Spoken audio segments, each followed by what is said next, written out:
అన్ని కూడా ప్రభుత్వం తన పని తాను చేసుకోబోతుంది ఓకే. రాజు గారు.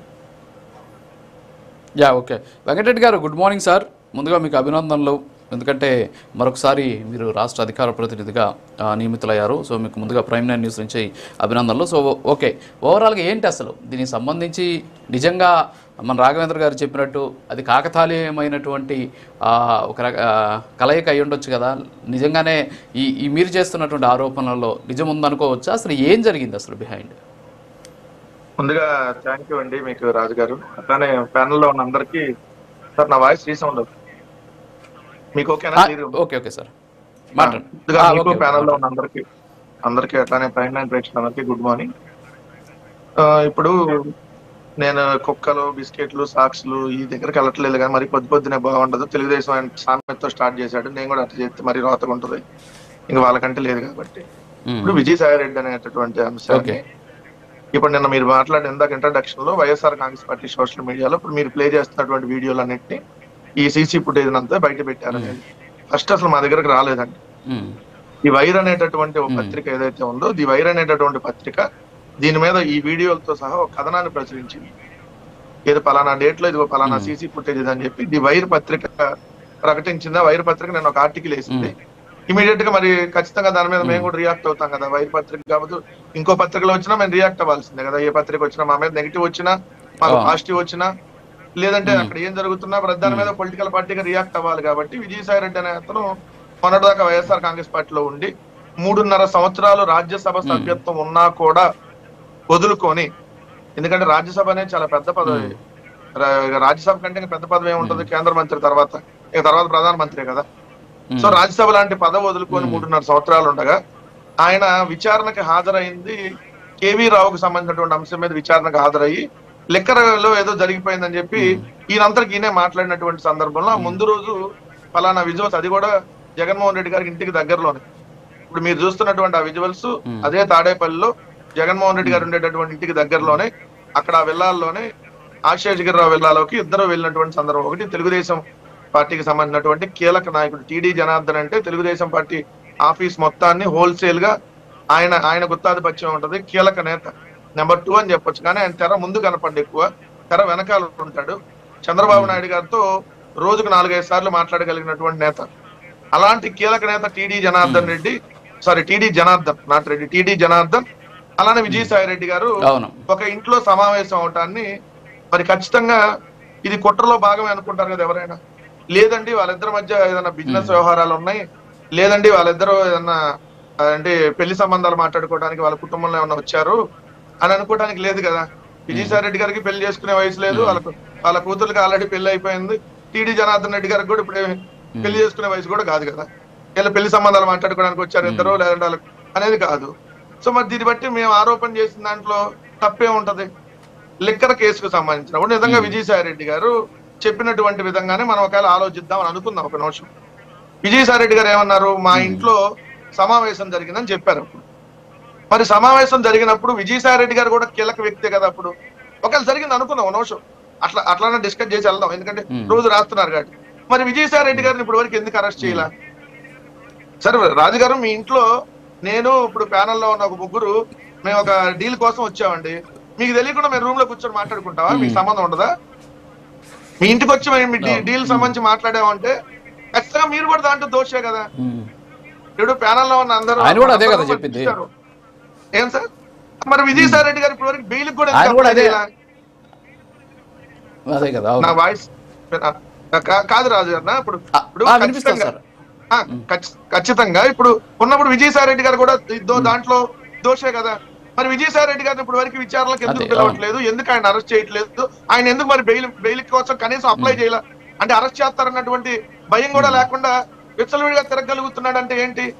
మరి టీడీ జనార్దన్ తెలుగుదేశం పార్టీ వాళ్ళు చెప్పినట్టుగా నడుస్తుందంటే కదా దానికి అర్థం. మూడో అంశం ఇక్కడ కీలకంగా మనం గమనించాల్సినటువంటి అంశం, మిథున్ రెడ్డి గారు క్లియర్ గా చెప్పాడు, బాబు నాకు సంబంధం లేదు, నాకు గూగుల్ టేక్అవుట్ తీయండి అని. నేను విజయసాయి రెడ్డి గారి ఇంట్లో సమావేశానికి పోలేదు, అది జరిగిందో లేదో నాకు తెలియదు, నాకు సంబంధం లేనటువంటి అంశం, మీరు గూగుల్ టేక్అవుట్ తీయండి అని చెప్పి ఓపెన్ గా ఆయన సవాల్ విసిరాడు. మరి ఇప్పటి వరకు ఎందుకు గూగుల్ టేక్అవుట్ తీయలా? అంటే ఇక్కడ సిట్టు విచారణ జరుపుతున్నటువంటి తీరు మొత్తం రోజుకు ఒక కట్టుకథ వెళ్తారు సార్. ఎంత కట్టుకథలు అంటే, ఒక రోజు కర్త కర్మ క్రియ రాజకేశ్ రెడ్డి, ఒక రోజు కర్త కర్మ క్రియ ధనంజయ రెడ్డి, అంతా చేసింది ఓఎస్డి కృష్ణమోహన్ రెడ్డి, ఒక రోజు వీళ్ళు రాసేది అంతా చేసింది బాలాజీ గోవింద్ అప్పే, అంతా చేసింది మరి విజయసాయి రెడ్డి అని ఎందుకు రాయలేదు? ఈ వార్త ఎక్కడ రావట్లేదే. A3 అనుకుంటున్నాను నిన్నటిదాకా. ఇప్పుడు ఏదో పేపర్ లో చూస్తే మళ్ళీ నాకు A5 అని వచ్చింది. A5 గా వెళ్ళాడే, మొన్నటిదాకా A3 అన్నారు విజయసాయి రెడ్డి, ఇప్పుడు A5 అయ్యాడు. మరి A33 అరెస్ట్ అయినప్పుడు మరి A3నో A5 అన్న విజయసాయి రెడ్డి గారిని ఇప్పటి వరకు ఎందుకు బెయిల్ కూడా అప్లై చేయాల? విజయసాయి రెడ్డి సచ్చీలుడా కాదా అనేది తర్వాత డిస్కస్ చేద్దాం. ఎందుకంటే మొన్నటిదాకా మీరే కదా ఆరోపించింది, ఇదే తెలుగుదేశం వాళ్ళు, ఇదే జనసేన, ఇదే బీజేపీ విజయసాయి రెడ్డి లిక్కర్ కుంభకోణంలో ఉన్నాడు అని చెప్పి ఆరోపించింది వీళ్ళే కదా. మేము గవర్నమెంట్ లో ఉన్నప్పుడు మొత్తం ఇది అదాన్ డిస్టిలరీ అనేది అదెవరు మన అరబిందో వాళ్ళది, మొత్తం అరబిందో అంటే ఇతను విజయసాయి రెడ్డి మొత్తం అని చెప్పి ఇదే పురంధేశ్వర్ గారు జనసేన కదా ఆరోపించింది. మరి ఈ రోజు విజయసాయి రెడ్డిని ఎందుకు అరెస్ట్ చేయట్లేదు అని చెప్పి వీళ్ళు ఎవరు ఎందుకు మాట్లాడట్లేదండి? విజయసాయి రెడ్డిని ఎందుకు వదిలేశారని ఎందుకు మాట్లాడట్లే?